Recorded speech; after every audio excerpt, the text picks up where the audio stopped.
Some reflections from the panel then on, can we genuinely change a system without first redistributing power? And if that's the case, how do we do it? Sure. If I just kind of open, so what I'd say is, in the first instance, I think commissioners have to create a climate of safety for the change to happen, and then further down the line, you can get into. So in our system, we've got a similar system. It's an alliance contract. We have a seat on the board, but we are just part of the team. It's the difficult thing for commissioners is the initial conversation internally to get the very senior managers to agree that you can change that. And are your members cool with that, Gary? Our members, well, yeah, we've had two separate. We had one blue lot and one red lot, and I would say the blue lot are pretty hands off anyway, and the red lot know that we're a cooperative council, so yeah, there's a lot of support. We've done a lot of reflecting on power. I guess I didn't mention it. I had to think about mentioning it today, but it's a big issue, so I didn't feel like I had time. One of the points, though, I feel like it's important is if you create agency across the system, power becomes it's a chicken or egg situation about whether the leadership leads the change or the people doing the doing leads the change. Because actually, if you create a lot of agency in the system for people to feel like they can do change without a change in leadership culture, then a lot of change can happen anyway. So I think it's about what can happen where in the system. Yes, so I guess from an organisational point of view, it's also about this whole concept of leadership and followership. So actually understanding that you may be the best person to lead for that particular piece of work, but you're going to follow somebody else. So organisationally, for me, there's something about staff relinquishing power over clients, managers relinquishing power over staff, and CEOs relinquishing power over managers. So if we're going to really do it, this is about letting go of a lot of stuff. And I just see some great staff absolutely hamstrung by managers who just won't let them do what they were paid to do. It's just crazy. Don't get it. I'd echo that.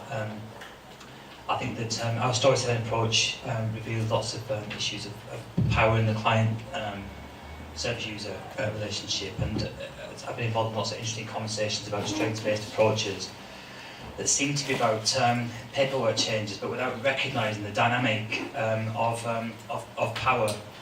I think in terms of members, I think our members are nervous about that. I think we're a traditional authority. We, in our contractual relationships with providers, we want to know exactly what it is that we're paying for and exactly what it is that they're delivering. So I think that these conversations are quite a long way away from being understood and changing the discourse at a member level. The only thing I'd add to that is, from a funder point of view, that power, it's recognising and being explicit about the fact that power goes two ways. Obviously, we're providing funding, and that is an element, that is, we are wielding power, but we are not able to do work directly. We're not able to do research. We're not able to improve outcomes for children and young people because we haven't got the professional team to do that. So in other words, we need you as much as you need us, and we need to be explicit about that and make sure that we're being very mindful of that. And equally, I think there's a danger in sort of saying, well, we can't do anything until we've got it right. And actually, we've got to start now.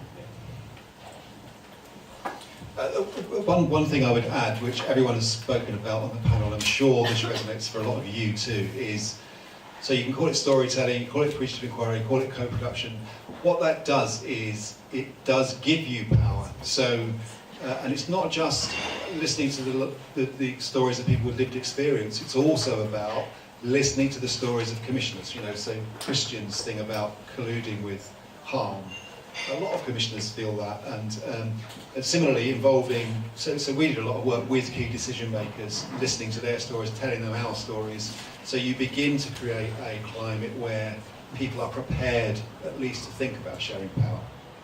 Okay, so another?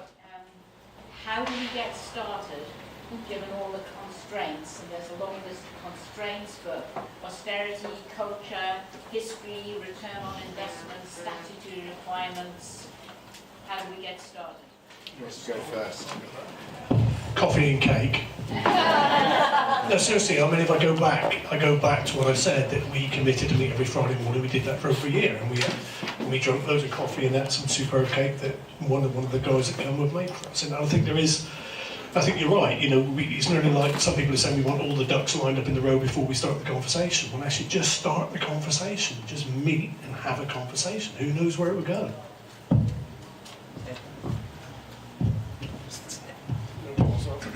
So I would say it doesn't matter where you start, so long as you start. You can start anywhere, but you must start doing. You must do something. So one of our little stories is, and it relates to your trusted assessment. So we call it the Common Core assessment. So one of the first things we did was to say, okay, let's have a Common Core assessment so people don't have to retell their stories a million times. In my head, that document was 2 pages long. The first draft came back 40 pages. And kind of on reflection, I think what that reflected was a process of group dynamics. So it was a group of people who had previously been competing, coming together to try and produce a single document. And so when they go back to do it, having built all their relationships, these things get shorter and shorter and shorter. But just start doing something. It doesn't have to be enormous. But yeah, just start. Just in terms of the list of factors that are affecting people trying to commission and deliver at the moment, there's a lot of research supporting that a response to a complex environment like we're facing at the moment with the economic impact and political is a systemic approach, a systems leadership, a systems thinking approach, which is, I think, the basis of a lot of what was being talked about today, the principles of which are things like partnership working. We can do better together than we can do apart. We can do more with less together than we can do apart. So that's just the basis under which things like working better together is built, really. Yeah, just one more thing to add. I think, again, on reflection, when I go back to those early conversations, what I realised quite quickly was it wasn't about money. And I think there's a view that it's about cuts and cuts, we can't cope. But when we started talking about how we could work more effectively together, it had nothing to do with money. We just needed a willingness for it to happen.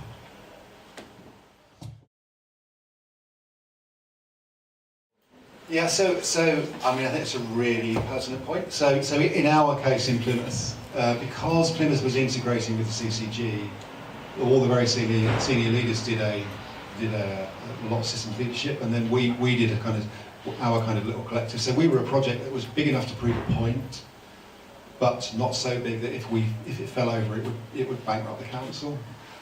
So that opened the space up for us. So one of the things that we have seen is, if you spoke to most of our commissioners, most of our very senior managers, in the external environment, in the commissioning environment, they absolutely get systems work. But they still maintain this new public management approach internally, markets managers and metrics, which stymies middle managers. So we're currently doing quite a lot of work around what we call middle management blocks. So essentially you have one manager in the council blocking another manager in the council, even though we're one system, one budget, and they know it's going to cost 100 quid when it could only cost 30 quid. And the reason for that is they're worried about the performance management chain up to the very senior manager. So the work we're doing at the moment is to try and apply the same rules of trust-based relationships, devolving the maximum autonomy to the lowest unit of delivery internally. So, but I was just having a conversation with Matt. But what you have to remember is that lots of us rose in a system that valued ideas of heroic leaders and, this kind of performance management, everything to death. So you have to have a program of culture change, which is largely about education, about joint discovery, about bringing people together to discuss stuff, because what we find is if you do that, people change. So when someone in legal and procurement is being, frankly, a dick, they didn't get up in the morning to come to work and be a dick. There's something in their culture that made them do that, and what you need to do is identify that and change that so they can stop being a dick.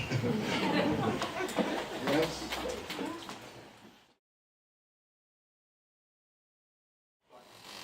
So I guess, without repeating myself, it comes back to that this is our day job. It's about finding a safe space for people to have these conversations. And I think on a personal basis, one of my big challenges nearly over the last few years has nearly been deprogramming the way I used to think and the way I've been taught to do things, recognising actually a lot of it was just wrong on every level. But having the safe space to do that and finding what I refer to as a bunch of fellow travellers. So it's about, we all know there's, everybody sat in the room, a potential fellow traveller, I'm assuming, because you wouldn't be sat here. So it's about finding people in the system that are keen for it to happen and just start having that conversation. Yes, so I agree with all of that. And so this is part of the reason for setting up this community of practice. The national one and this local one is to bring what John's just called fellow travellers together. So my reflection is, in the systems work, we did all this appreciative inquiry, which I think for everyone was a kind of an epiphany. So everyone found out some pretty uncomfortable truths. Everybody, commissioners, providers, main grade workers, CEOs, everybody. But what you build in the kind of wake of that is something which is much more human, much more, you feel part of a collective and a collaborative. So even though we are, 50% of my colleagues have been made redundant in the last 5 years. And lots of you will have also kind of seen your services denuded and kind of ravaged by cuts. But actually I feel more supported, that what I'm doing is more worthwhile, that it's more human than I ever did when I was kind of, I'd imagine I could just blame all of you lot when everything went wrong and just, get someone else in. And the connections we have, so there were two of our so Hazel from our complex needs team and Kath from our complex needs team, we have direct conversations about individual clients when something in the system needs to change in order to meet them. That would not have happened before, and that feels like, so I can support Hazel and Hazel can support me, and so I accept what you say, but I think the relationship side, it does energise people in the face of even in the face of all this uncertainty.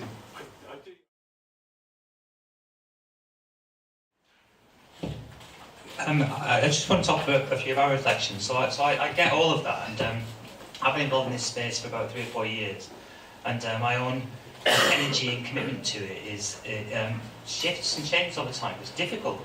It's difficult to hold that to be resilient in the face of quite often shifting behaviours and changes, and I'm often kind of struck by, surprised by inspired, trying to be quite personal and human, by some of the challenges where people see you as a council bureaucrat, and people quite quickly default to this these historical positions. It's a really difficult thing to do, and I'm sitting very uncomfortably with some very difficult, challenging relationships at the moment in Devon. Thinking have I got the bravery to kind of call this out? Have I got the energy and capability, capacity to stay in this space and to try and help the system through to a different set of relationships? So it feels like the Plymouth journey is a lot further evolved and advanced than we are. I feel like quite often we're in the foothills, and sometimes we even go down from there. The last thing I'd say is myself and a woman called Sophie, she's a commissioner, we've been kind of leading this, and our reflection is when we started, it felt like we were climbing a hill and we had an elastic attached to us, and essentially there was a majority of our colleagues in commissioning wanted us to fail, and they were hanging onto the elastic as we were frantically trying to climb this hill. But there comes a point where you breast the top of the hill and you pull them up behind you, because everybody wants to be close to a good idea. Everybody wants to be close to something that's working. And now we go to meetings and people will claim stuff they had nothing to do with was theirs. And we are very happy for them to do that. So I was just reflecting to Matt, you have to, well, the way, this sounds really weird. you have to think of yourself as a foot fungus. So you have to kind of silently infect people. Well, and they're unaware that you've done it until they've got the itch. And then once they've got the itch, they can't get rid of the bastard. And it kind of just hangs around and they infect other people. So it's a really kind of, there are times when it's really, really difficult.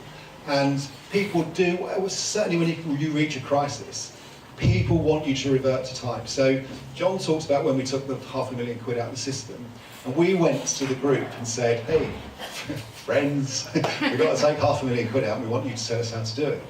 And I reckon about a third of the services, their response was, no, you go away and you do it like you would normally. And we were like, no, we're sharing power. You don't just get to share the good bits, you get to share the bad bits too. And you know, it was a very difficult process, but ultimately I think that was the point at which lots of people recognised it was a transformational process.